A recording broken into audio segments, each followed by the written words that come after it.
강혜신의 오늘의 미국.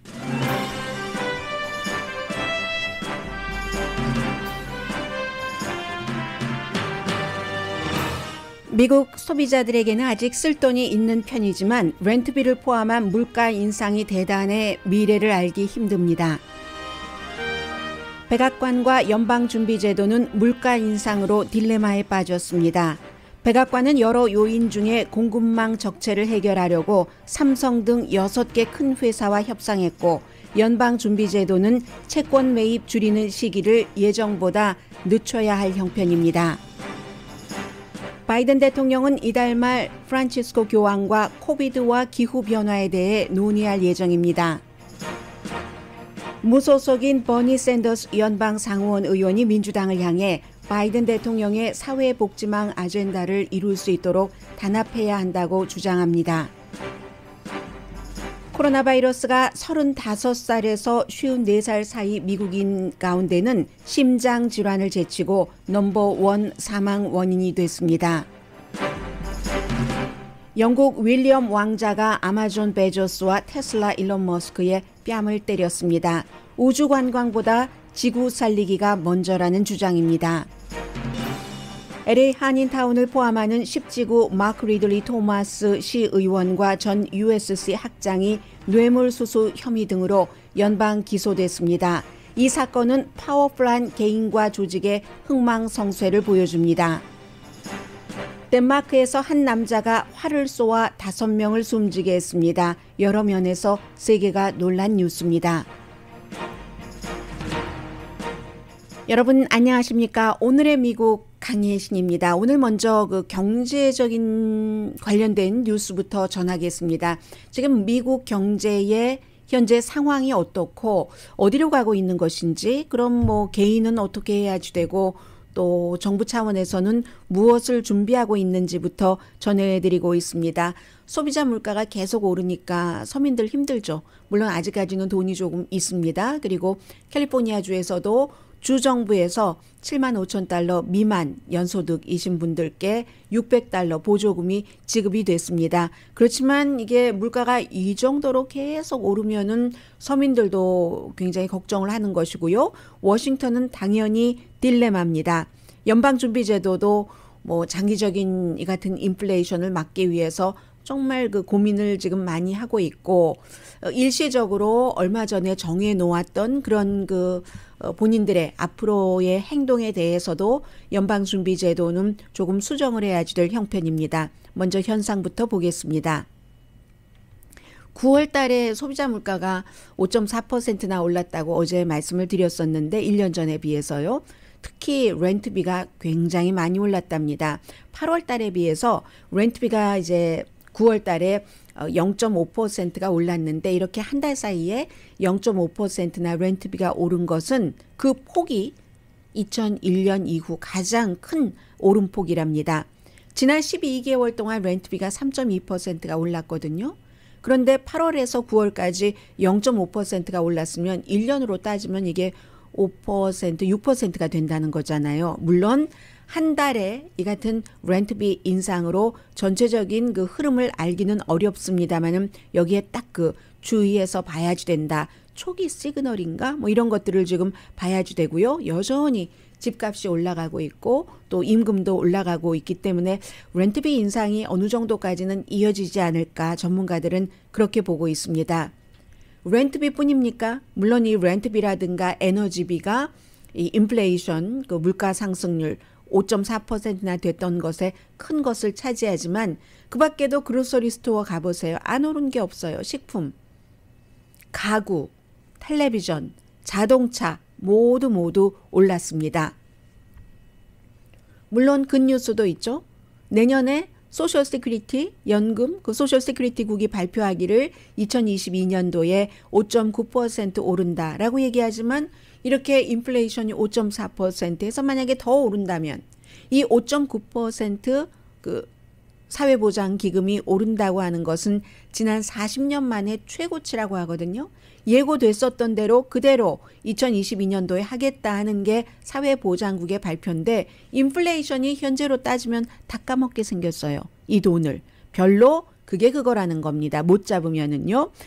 현실로 오면은 저녁값 더 내야지 되고, 그런데 저는 늘 그 한국 음식을 먹으면서 생각하는 건데, 다른 나라의 음식에 비해서 한국 음식이 너무 음식값이, 정말 이렇게 말씀드리면 이쪽 분들께는 또 죄송하지만 안 올라서 어떻게 이렇게 장사를 하실 수가 있을까, 임금도 오른다고 하는데 걱정이 되기도 합니다. 미국 사람들 요즘 그 저녁값, 밥상 집에서 차리는 것도 마찬가지예요. 밖에서 먹는 것도 너무 올랐고, 뭐 연료비, 올겨울에 아마 따뜻하게 지내시기 위해서는 연료비를 상당히 많이 내셔야지 될 것을 미리 각오를 하셔야지 된다라고 전문가들이 얘기를 하고 있습니다. 이것은 바이든 대통령에게는 아주 큰 문제입니다. 유권자, 그 민주당 유권자들, 임금이 상승하는데도 불구하고 여러 가지 이슈로 인해서 상승하는데도 소비자 물가가 오르니까 아직 쓸 돈이 조금 있어도 일단 이거 지금 경제정책 잘 못하고 있는 게 아니야? 이렇게 하기 때문에 바이든 대통령이 어제 이 물가가 이렇게 오르는 데는 물론 여러 가지 요인이 있지만 공급망이 제대로 안 돼서 그렇다 하면서 뭐 항구를 어떻게 하고 뭐 이런 것을 발표를 한 건데, 먼저 간단한 내용부터 전해드립니다. 연방준비제도도 큰 딜레마에 빠졌습니다. 어떻게 하면은 11월 늦어도 이게 웬일입니까? 늦어도 11월, 12월에는 이제 그 채권 사들이는 것, 그 양적 완화, 이런 것을 조금 줄여보려고 했는데, 그런데 이렇게 인플레이션이 높고 물가가 안정되지 않고 물가가 계속 높아지면은 연준으로서는 그렇게 원래의 팬데믹 이전의 통화 정책으로 가기가 상당히 힘든 거죠. 이 물가뿐만이 아니라 연방준비제도는 채권 사들인다고 하는 것은 많이 사들여서, 뭐 결론적으로 말씀드리자면은 이자율을 낮게 유지를 해서 사람들이 돈을 많이 빌리게 하고 낮은 이자로, 그러니까 돈이 또 시중에 돌고 돈은 없을 때 이렇게 푼다는 그 통화 정책인데, 이것뿐만이 아니라 일자리도 안정돼야지만 이 연방준비제도로서는 채권 사들이는 것을 매달 지금 뭐 많이 사들이고 있잖아요. 그런 것을 끝내야지 된다는 거거든요. 그런데 지금 상태에서는 끝내기 힘들다 하는 것이고요. 그런 이제 딜레마가 있습니다. 1,200억 달러나 채권을 매달 지금 사들이고 있으니까는요. 이자율을 거의 0%로 해서, 그런데도 뭐 렌트비가 계속 오른다거나 하면은 이걸 끝내지를 못합니다. 11월부터라도 조금씩 줄이기로 했었던, 예정됐었던 이것을 11월, 12월이 아니라 2022년으로 하지 않을까, 뭐 이런 것들이요. 월스트리트도 다 지켜보고 있죠. 이자율이 예를 들어 올라가면 월스트리트는 이제 상승한다 하더라도 상승폭이 조금 줄어들고, 뭐 주식 투자하시는 분들은 뭐 훨씬 깊이 알고 계시기 때문에 그저 헤드라인 정도만 말씀을 드립니다. 렌트비가 어느 정도 오르냐면요. 로스앤젤레스, 샌프란시스코는 말씀도 드리지 않겠어요. 지역마다 다 차이가 있는데, 예를 들어서 24살의 오하이오주의 우편배달부 청년이 얘기를 합니다. 이 청년은 오하이오주에서 그 지역의 표준값이라고 해요. 2베드룸을 렌트를 얻어서 대학교를 같이 다녔던 친구와 함께 $540씩 내고 지난 2년 동안을 살았습니다. 그런데 최근에 $100가 올랐어요. 그러면 두 사람이 $540씩 냈으니까 $1,080에서 이게 $100가 올랐다는 얘기거든요. 그러면 이게 얼만큼이에요? 거의 9%, 10%, 9% 정도 되나요? 최근에 그렇게 갑자기 오른 겁니다. 그렇게 된 경우 미국 사람들은 딱 그 본인의 버젯에 맞게 어떤 형태로든 저축이나 투자를 하잖아요. 그 $100를 더 내야지 되기 때문에 투자금이 줄어들었다, 저축금이 줄어들었다. $100가 1년이면 $1,200가 되고, 특히 이렇게 24살의 젊은이들은 복리 하면은 굉장히 나중에는 커지는 돈이잖아요. 크게 손해를 보고 있는 겁니다. 그래서 이제 백악관에서는 아직까지 수요는 있으니까 연방정부나 주정부 차원의 경기부양책이 많았기 때문에 소비자가 돈 쓸 준비가, 물론 물가 같은 것이, 그 그로서리 같은 것은 많이 오르지만 아직은 그런 거 신경 쓰지 않고 돈 쓸 사람들이 할러데이 때 쓸 준비는 하고 있는데, 물건이 없어서 바이러스 때문에 공급이 제대로 되지 않아서 베트남에서 생산도 안 되고 중국에서 배가 뜨지도 않고 코로나 바이러스 때문에 항구가 부분적으로 문을 닫아서 이것을 없앤다고 여러 가지 일을 어제 자세히 말씀을 드렸습니다.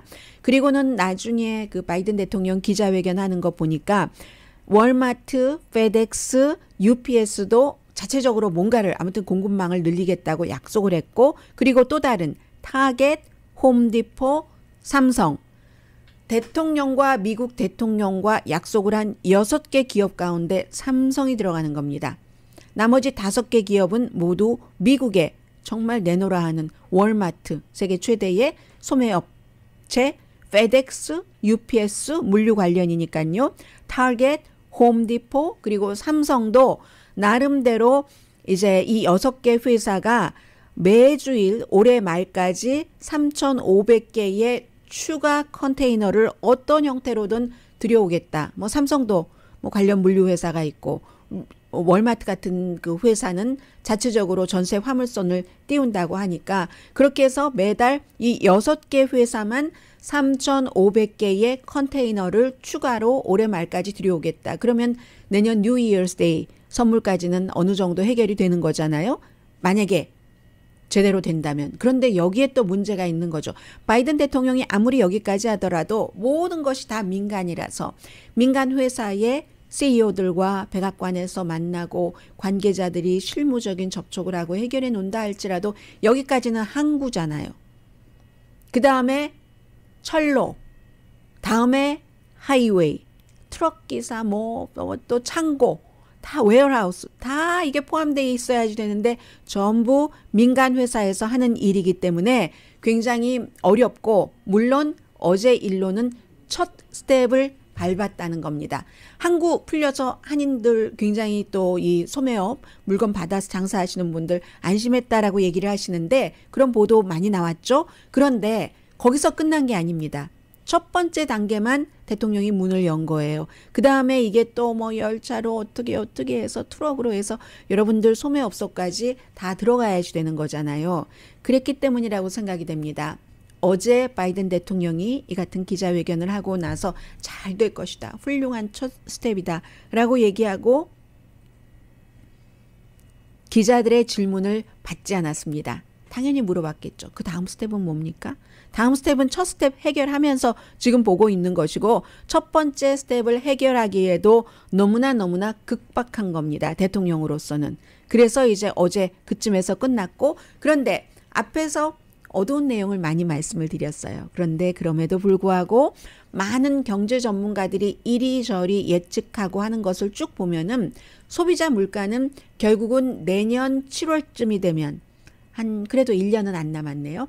내년 7월쯤이 되면은 인플레이션이 한 2.75%에서 3% 정도 되지 않을까. 지금처럼 5.4%는 아니라고 얘기하는 거예요. 그리고 주요 물가는 더 나아질 것이다. 그게 뭐 렌트비가 됐다던가 아니면 자동차가 됐다던가 그럴 것으로 너무 크게 걱정하진 않아도 된다. 2%는 넘지만 그렇다고 3%를 크게 웃돌지도 않을 것이다. 그리하여 이런저런 기대치와 현실을 합쳐서 2021년 올해의 미국 국내 총생산은 그 증가율이 6% 되고 내년은 4%. 내년이 더 좋아야지 왜 더 낮아집니까? 그건 이렇게 계산을 해야지 되겠죠. 팬데믹 기간인 지난해 너무 힘들었으니까 그것을 올해에 다 플러스가 해서 올해 6% 성장 그리고 내년에 4% 성장. 4% 성장하더라도 팬데믹 이전에 한 2배 정도 되는 겁니다. 그러니까 현재로서는 굉장히 어두운 것 같지만 어찌하여 물밑 작업을 정치권에서 민간에서 하고 있으니까 아직은 크게 걱정할 단계는 아니다라고 전문가들이 보고 있다는 것을 말씀을 드리고요. 그래서 이제 이달 말에 바이든 대통령이 이제 두 번째로 해외 순방을 하게 되는데 해외 순방하는 게 G20 정상회담이 있고 그리고 이제 스코틀랜드에서 기후 변화가 있는데 그 전에 11월 초잖아요. 기후 변화에 대한 UN 정상회담이 그 전에 먼저 G20 정상회담을 하기에 앞서서 프란치스코 교황을 만납니다. 이것도 두 가지에서 중요한 의미가 있는데 하나는 오늘 백악관이 발표한 것 보니까 10월 29일 로마에서 카톨릭 신자인 바이든 대통령이 이 프란치스코 교황을 만나서 팬데믹에 관해서 또 기후변화에 관해서 무엇보다도 세계 가난한 사람들을 어떻게 도울 수 있는가. 그러니까 바티칸과 백악관이 이슈가 맞는 것이죠. 이 세 가지를 의논을 한다 하는 것이고, 그리고 지금 카톨릭 신자인 조 바이든 대통령이 교황, 카톨릭 최고 지도자인 교황을 만난다는 것은 미국에서요. 주교들도 일부 주교들은 바이든 대통령이 카톨릭 신자면서도 낙태에 찬성하는 민주당 대통령이다 해서 그에게 뭐 성채를 주면 안 된다 막 이런 일들이 계속 논의되고 있는 상황이잖아요. 그 상황에서 카톨릭의 최고 지도자인 프란치스코 교황이 이 바이든 대통령을 만난다 하는 것이 뭐 그림으론 좋죠. 정치적인 그림으로는. 그리고는 이제 G20 정상회담이 로마에서 열리는데 이때 중요하게 생각되는 것은 최저임금이 아니라 그 각 나라의 기업의 그 세금 최저 15%까지 묶어서 다른 나라에 가서 세금 안 내고 이렇게 하는 일 없이 하자. 이게 아마 마무리될 것 같거든요. 그리고 또 하나는 이마누엘 마크롱 프랑스 대통령도 여기서 만나게 되죠. 미국과 영국과 호주가 프랑스 몰래 프랑스 따돌리고 기자회견하기 직전에 알았다고 하잖아요. 그 어떤 안보 중국을 겨냥해서 호주의 그 핵 기반이 된 핵 에너지로 이렇게 되는 그런 그 여러 가지 그 군사 이런 그 개발을 할 수 있도록 돕는다는 이것을 해서 이 임마누엘 마크롱 대통령과 바이든 대통령이 조금 서먹해졌어요. 그 뒤에 전화 통화를 하기는 했지만 뭐 심지어는 그 프랑스 대통령이 미국 주재 프랑스 대사까지 소환했었잖아요. 호주 대사도 소환을 하고 그랬는데 그런 그 또 대통령도 만난다는 것이고 그리고는 이제 그 유엔에서 26차 유엔 기후 변화 컨퍼런스에서 이제 기후 변화를 어떻게 막을 것인가 하는 것을 한다는 겁니다. 이 내용은 간단하지만 앞에 말씀드렸었던 경제에 많은 그 어두움, 그 밖에도 정치적으로 풀어야지 될 경제적인 문제도 바이든 대통령은 갖고 있는데 그런 것에 비해서 바깥에서는 아직도 아프가니스탄에서 미군을 철군할 때 단독으로 했다던가 그런 여러 가지 문제가 있기는 하지만 그나마 지금 국내의 소용돌이보다는 해외에서의 바이든 대통령의 입지가 더 낫다, 더 좋다, better than 국내 이런 모습을 볼 수 있는 그런 상황입니다.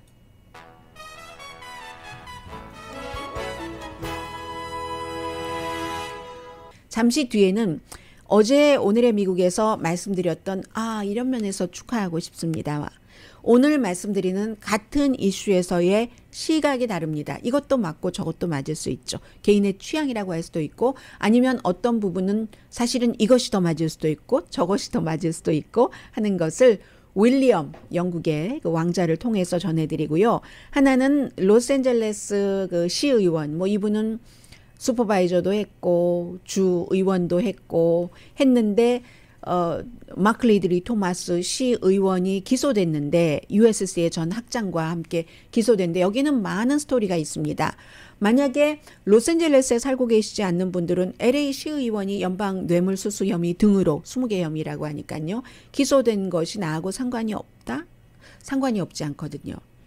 모든 걸 다 보여줘요. 이 사람 아들 그 학장 USC 한때는 좋았다가 울어야지 되는 형편 어찌 보면 그래서 권성징악인지도 모르고 어찌 보면 그래서 흥망성쇠가 뭐 선이 악을 뒤집는 건지 요즘은 하도 악화가 양화를 구축한다는 게 기본적으로 돼 있기 때문에 그리고 평화보다는 완전히 폭력 모든 것이 다 영화 드라마 사람들의 심성까지도 그렇게 착하니까 넌 그렇게 못 사는 거야 뭐 이런 얘기를 하잖아요. 그런데 꼭 그렇지 않다는 그런 스토리도 저는 보여지거든요. 여러분은 어떠실지 모르겠어요. 잠시 뒤에 두 가지 이슈 전해드립니다.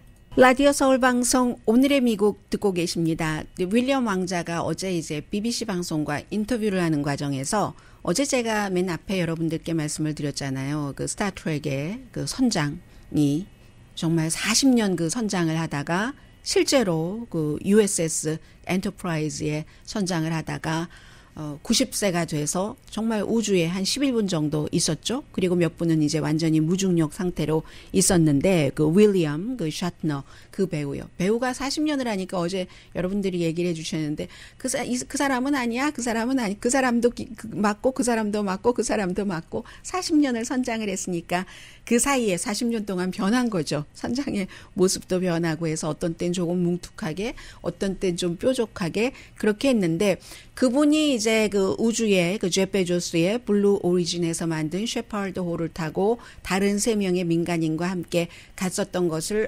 90세의 나이에도 훈련을 하고 잠시지만 무중력 상태에서 머물고 본인이 TV에서 쇼에서 했었던 과학 쇼라고 볼 수 있겠죠. 스타트rek에서의 그것을 직접 했으니까 나중에 땅에 내려와서 눈물을 흘리던데요. 뭐 제프 베조스에게 고맙다 이렇게 얘기도 하고 누구든지 다 가서 봐야지 된다. 그 하늘에서 그리고 또 뭐 지구가 약하다는 것도 그것도 제프 베조스가 지난번에 가서 먼저 보고 했었던 얘기와 비슷한 얘기도 했었는데 약간의 말실수도 했고요. 그런 말씀은 뭐 중요한 게 아니니까 안 드리겠어요. 그런데 그리고 나서 BBC 방송과 이제 윌리엄 왕자가 인터뷰를 하게 됐는데 어떠한 그 이벤트가 있어서 뭐 수상하는 뭐 이런 것 등등 해서 인터뷰를 하는데 뭐라고 얘기를 하냐면요. 제가 왜 헤드라인에 제프 베조스와 일론 머스크의 뺨을 때렸다라고 말씀을 드렸냐면 세계 최고의 머리와 세계 최고의 마음을 합쳐서 지금은 우주 개발 우주 관광 이런 걸 얘기를 하는 거겠죠. 그런 걸 할 때가 아니다라는 게 윌리엄 왕자의 말이었습니다. 블루 오리진 같은 때 그리고 또 일론 머스크의 스페이스 X 얼마나 또 그 버진에서도 마찬가지로 영국의 그 리처드 리처드 무슨 경 아무튼 그분이 만드는 이 세 사람이 지금 경쟁을 하고 있잖아요. 우주 개발을 먼저 한다고 막 이유는 너무 거창하고 근사하고 멋있고 하는데 한쪽에서는 한쪽의 의견이에요. 그것도 필요하죠. 너무너무 중요하고 세상 사람들에게 많은 꿈을 주고 하니까. 그런데 이 윌리엄 왕자는 그 세 개의 머리와 마음을 합쳐서 블루 오리진에서 일하는 사람들, 뭐 스페이스 X에서 일하는 사람들, 그런 사람들이 지구를 먼저 고쳐라. 지구를 수선하는데 먼저 써야지 된다. 그 머리와 마음을, 돈을 그렇게 얘기를 했습니다. 39살이죠.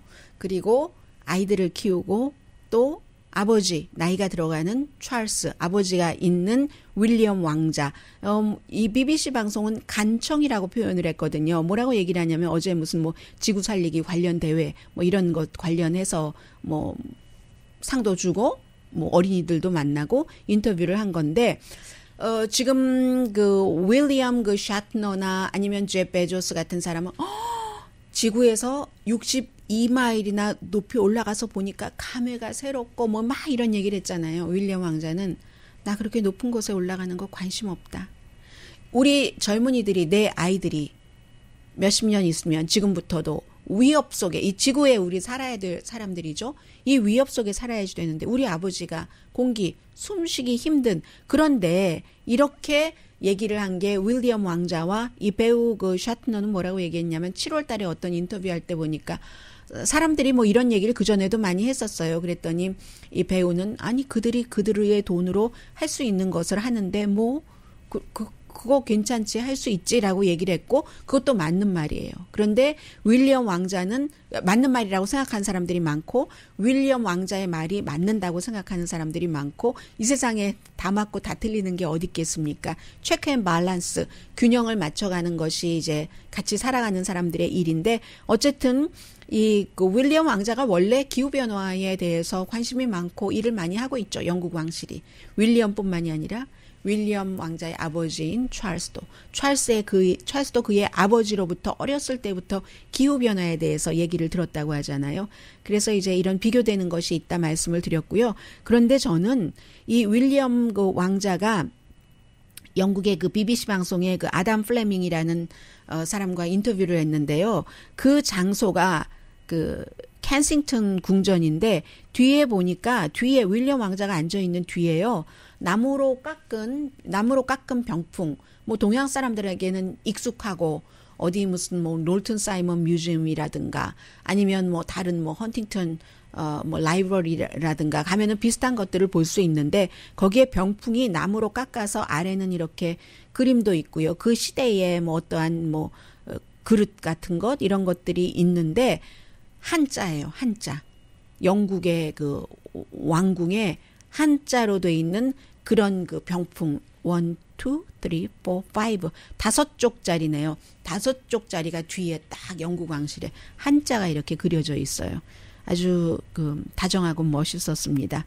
어느 나라 것인지는 모르겠어요. 아무튼 한자가 그려져 있어요. 제가 드문드문 아는 글자도 나오네요. 아무튼 이 일이 있었고 그리고 또 하나는 오늘 그 로스앤젤레스 타임스 뭐 한국일보도 마찬가지고 저희 라디오 서울 뉴스를 들으셨다면 그 뉴스에서도 여러분들께서 자세히 들으셨습니다. 그런데 이 뉴스를 저는 사람 사는 일과 연관이 돼서 전해드리고 싶은데 마크 리들리 토마스 시의원과 전 USC의 사회복지대학교 그러니까 School of Social Work이라고 만들어서 처음에 몇 년 동안 굉장히 컸어요. 컸는데 그때 한국 분들도 많이 공부했습니다. 온라인으로 공부하게 하고 학위 주고 했었기 때문에 그때 그 공부를 했던 소셜 워커들이 지금 여러 곳에서 한국 분들도 일하고 계시는데 저도 아주 그 친한 친구의 동생을 알고 있어서 이 이슈에 관심이 조금 있었는데 보니까 그때의 그 이 마크 리들리 토마스 시 의원은 66세입니다. 그리고 전 그 사회복지 그 대학교의 스쿨 오브 소셜 워크의 전에 뭐 석자 교수였고 학장이었고 지금은 아니에요. 학교에서 쫓겨났습니다. 메릴린 루이스 훌린이라는 이분은 지금 83세입니다. 2021년부터 2018년 학교에서 말하자면 쫓아냈죠.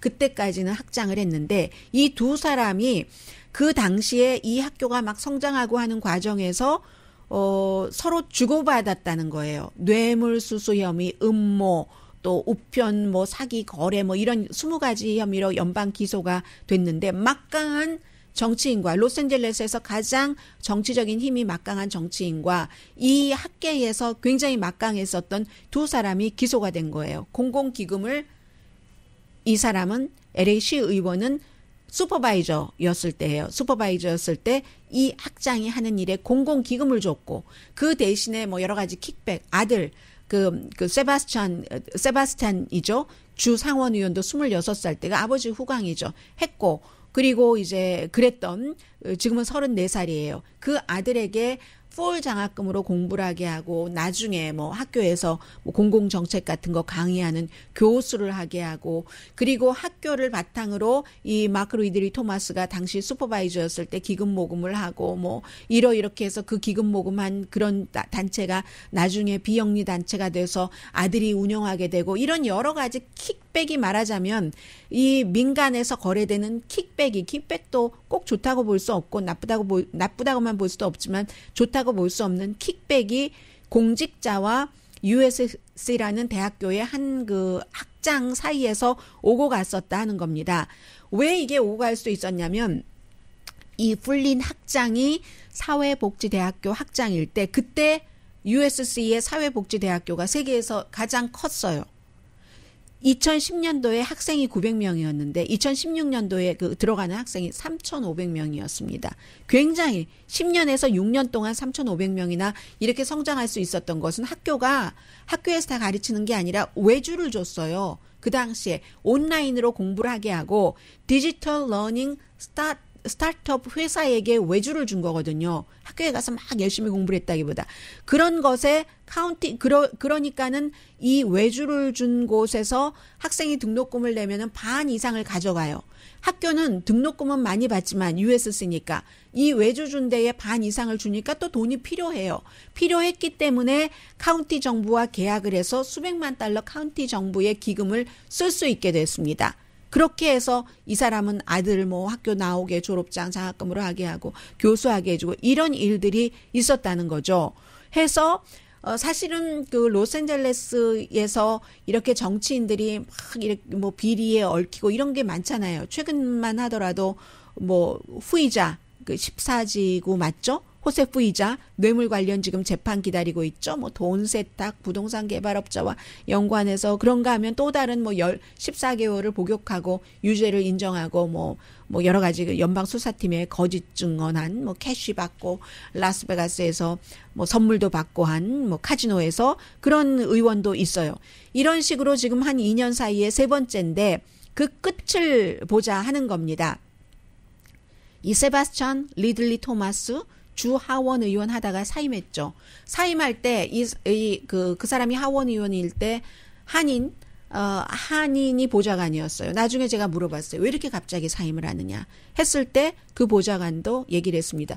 사실은 저희도 모릅니다. 저희도 몰라서 깜짝 놀랐는데 아마 건강상의 이유인 듯 처음에 그렇게 얘기했어요. 나중에 알고 보니까 이게 뭐 성희롱 관련 그런 문제, 스캔들 때문에 건강 문제다 하고 사임을 한 거잖아요.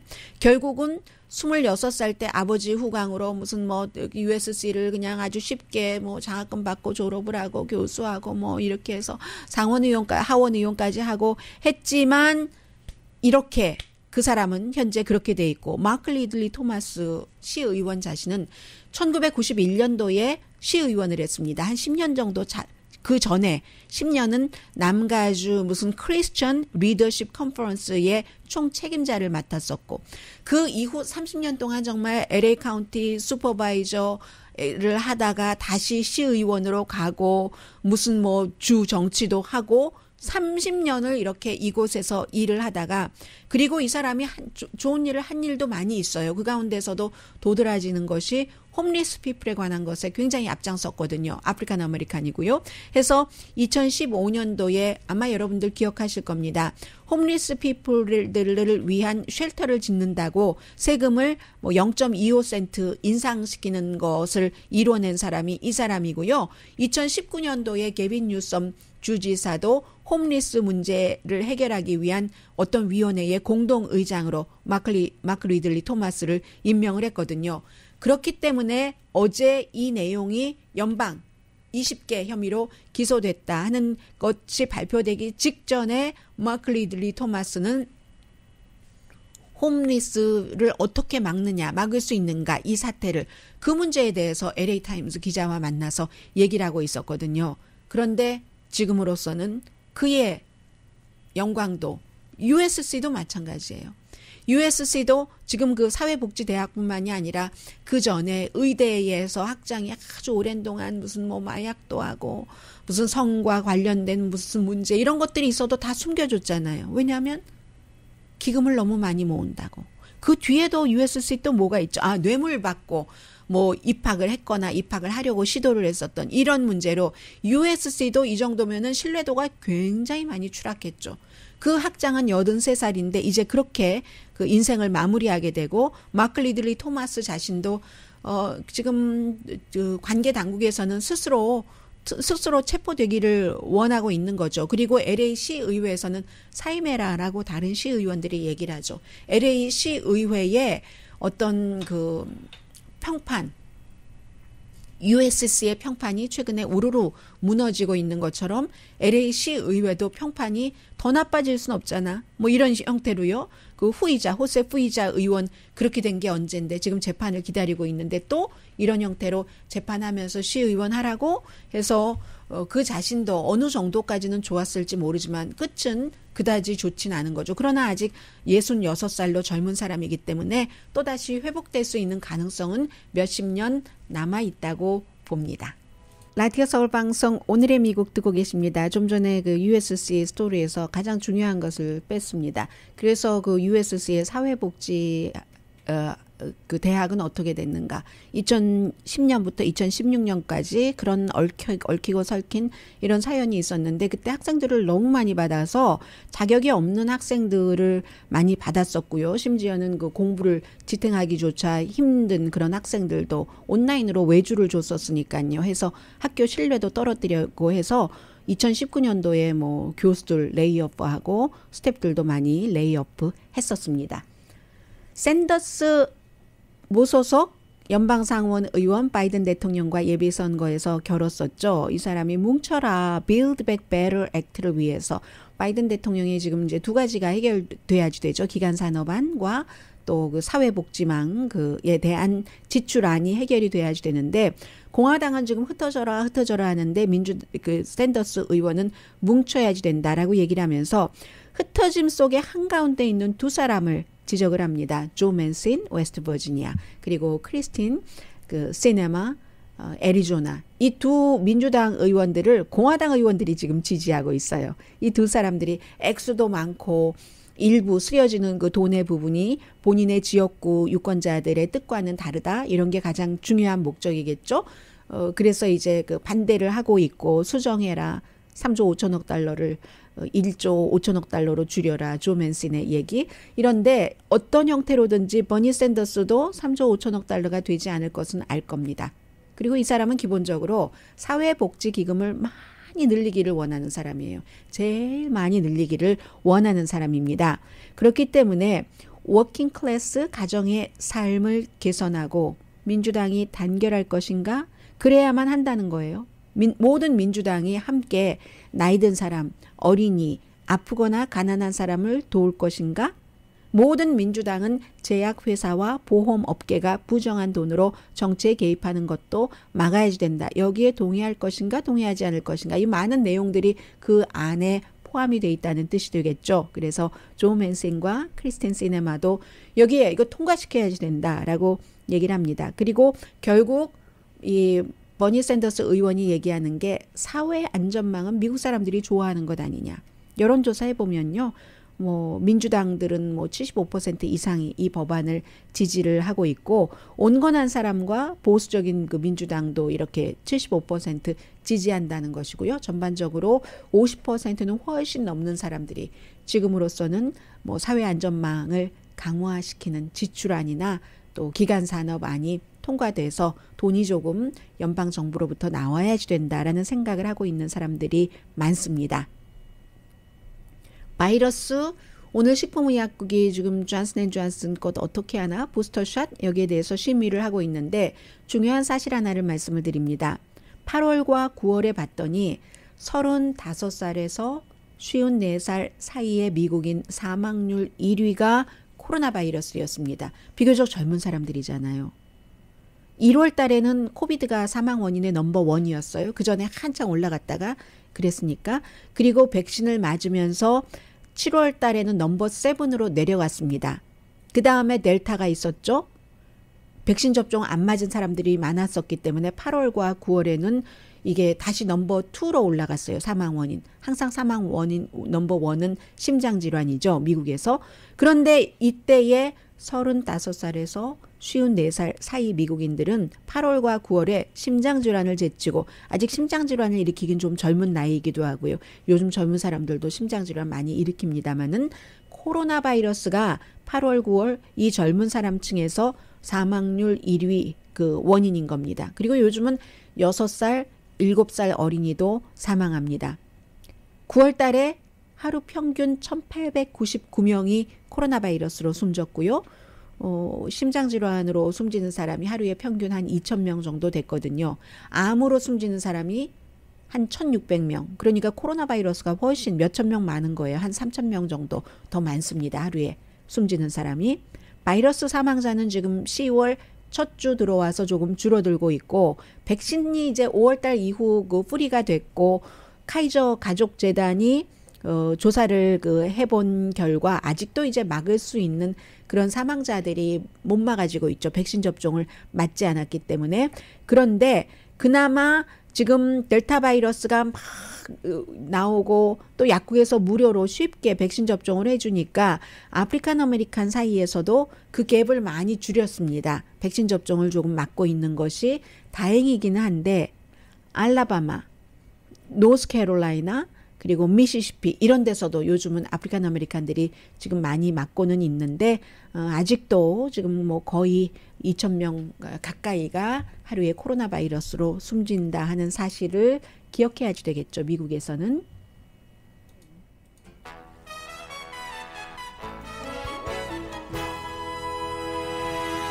라디오 서울 방송 오늘의 미국 듣고 계십니다. 네, 워싱턴 포스트가 아니라 뉴욕타임즈의 니콜라스 크리스토프 그 컬럼니스트가 오레곤 주지사에 출마하기 위해서 이제 완전히 그 뉴욕타임즈 컬럼직을 그만둔다고 하네요.